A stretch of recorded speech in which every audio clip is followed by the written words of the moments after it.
if you've built a successful company in Ontario, this question will pop up sooner or later. Should I set up a trust? It's one of the most common things we hear from incorporated business owners doing estate or succession planning. And honestly, most folks have only heard the word trust in passing. They're not exactly sure what it does, how does it work, or whether they actually need one. So, let's just simplify it right now. Here's the idea in plain language. A trust is like a box. You decide what goes in the box.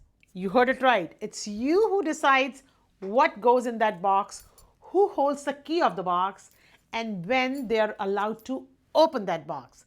That's really it in simple language. Legally, there are 3 roles. Number 1, the settlor. Settlor is the person who creates the trust and the one who puts the assets in the trust. Number 2, the trustee. Trustee is the person or the trust company that manages the beneficiaries. And beneficiary means the people who benefit now or at a later date. And of course, yes, you can wear more than one hat. You might be the person who sets it up and also the trustee while you're alive. And a professional co-trustee can step in if you're ever unable to manage things. Smooth continuity. Why does this matter for owners? Well, once you've spent years building a company like you've built, life gets layered.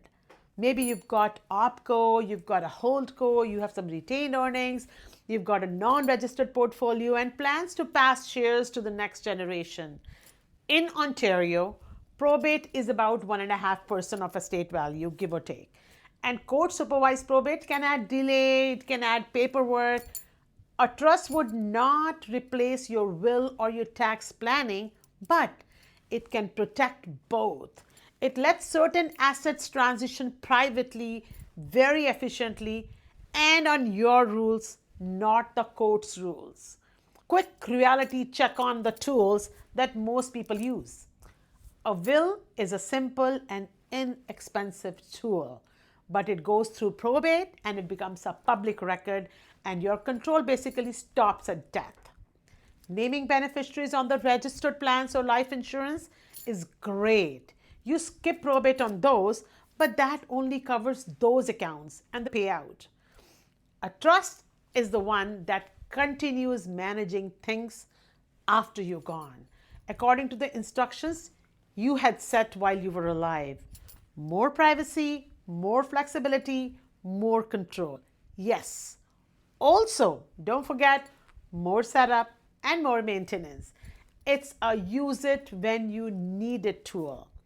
Now, for business owners, the types you'll hear about most are family trusts. Set up while you are alive. That's the family trust. Alter ego trust if you're 65 plus and want the income for life. And the spousal or joint partner trusts for one or both spouses during their lifetime.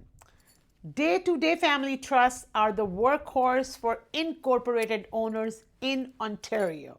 So let's make this practical with a few simple scenarios. First, control across generations. Let's say you're remarried. You've got a corporate portfolio, worth say 5 million. You don't really need the capital, just the income.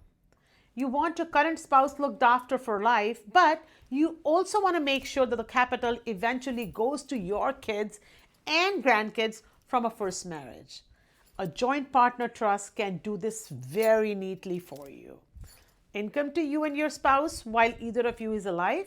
Then, when you've both passed, the capital goes to the kids on rules you've already set while you were alive. Maybe each child receives funds once they finish university. Maybe grandkids get staged payouts at age 25, age 30, age 35. It's private, it's controlled, and it avoids, oops, that wasn't what I intended. Number 2, freezing the value of your corporation. This is the estate freeze you've probably heard about. Picture this. You're 50. You built a company from scratch. Now the company is worth 1 million and you're confident it'll grow quickly from here. If you hold common shares until you pass away, all that future growth lands on your final tax return as capital gains. With a freeze, you swap your common shares for preferred shares fixed at today's value, about $1 million, as I said in this example earlier. And then new common shares go to a family trust where your kids or your future heirs are beneficiaries. From that moment on, the growth belongs to the trust structure, not to you personally.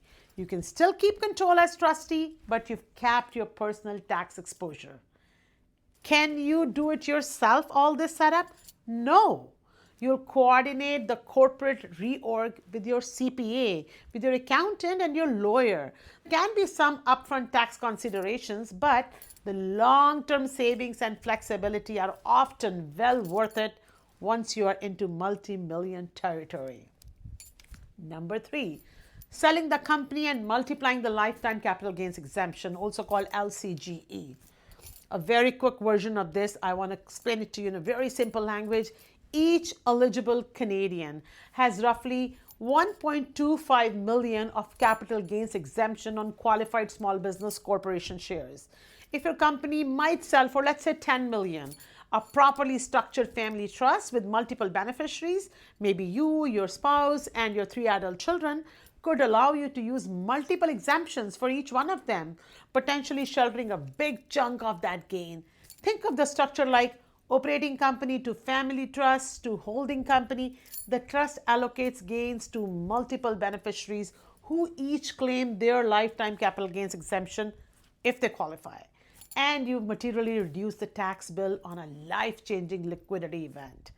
The key detail, by the way, this is for share sales, not asset sales. And there are qualification tests. So plan in advance, get your ducks in a row, and work with your advisory team. Okay, so what are the upsides and the trade-offs? Upsides: privacy, probate avoidance on what the trust holds, ongoing control before and after death, potential creditor protection for beneficiaries, and the ability to mesh with corporate and tax strategies. And now trade-offs: higher setup and ongoing costs. The trust files its own tax return each year. Income stays in the trust. It's often taxed at the top marginal rate. And there's a 21-year deemed disposition rule. Every 21 years, CRA pretends the trust sold certain assets, which can trigger tax unless you plan ahead. So yes, it's powerful, but it's not set it and forget it. When does a trust start to make sense in your case? Generally, when your corporate value is into the multi-millions, you're somewhere in that 45 to 65 window of the age and thinking seriously about succession or a sale, and you care about control, you care about privacy and minimizing future tax exposures. If your business is an earlier stage or assets are modest, a strong will, smart beneficiary designation, and a clean shareholder agreement might be enough for now. But once your wealth starts climbing, the cost and effort of a trust often pay for themselves, financially and emotionally, many, many, many times over. Let me bring this all together. A trust is not just for ultra wealthy. It's for anyone who's built something worth protecting, whether it's a company, a legacy, a family future. It helps you preserve what you've built, pass it on efficiently, and do it all on your terms, quietly, privately, with fewer surprises. If you're thinking this still feels complicated, that's totally fair. It is more complex than a will, and that's exactly why it works when you need more control. At SG Wealth, we help incorporated owners connect the dots: company structure, trust design, tax modeling, and the legal pieces, so it actually functions the way you want. If you're exploring a sale in the next few years or simply want clarity on whether a trust belongs in your plan, start with a simple conversation with us. Thank you for watching, and keep focusing on building, protecting, and passing on your wealth the right way. Thank you.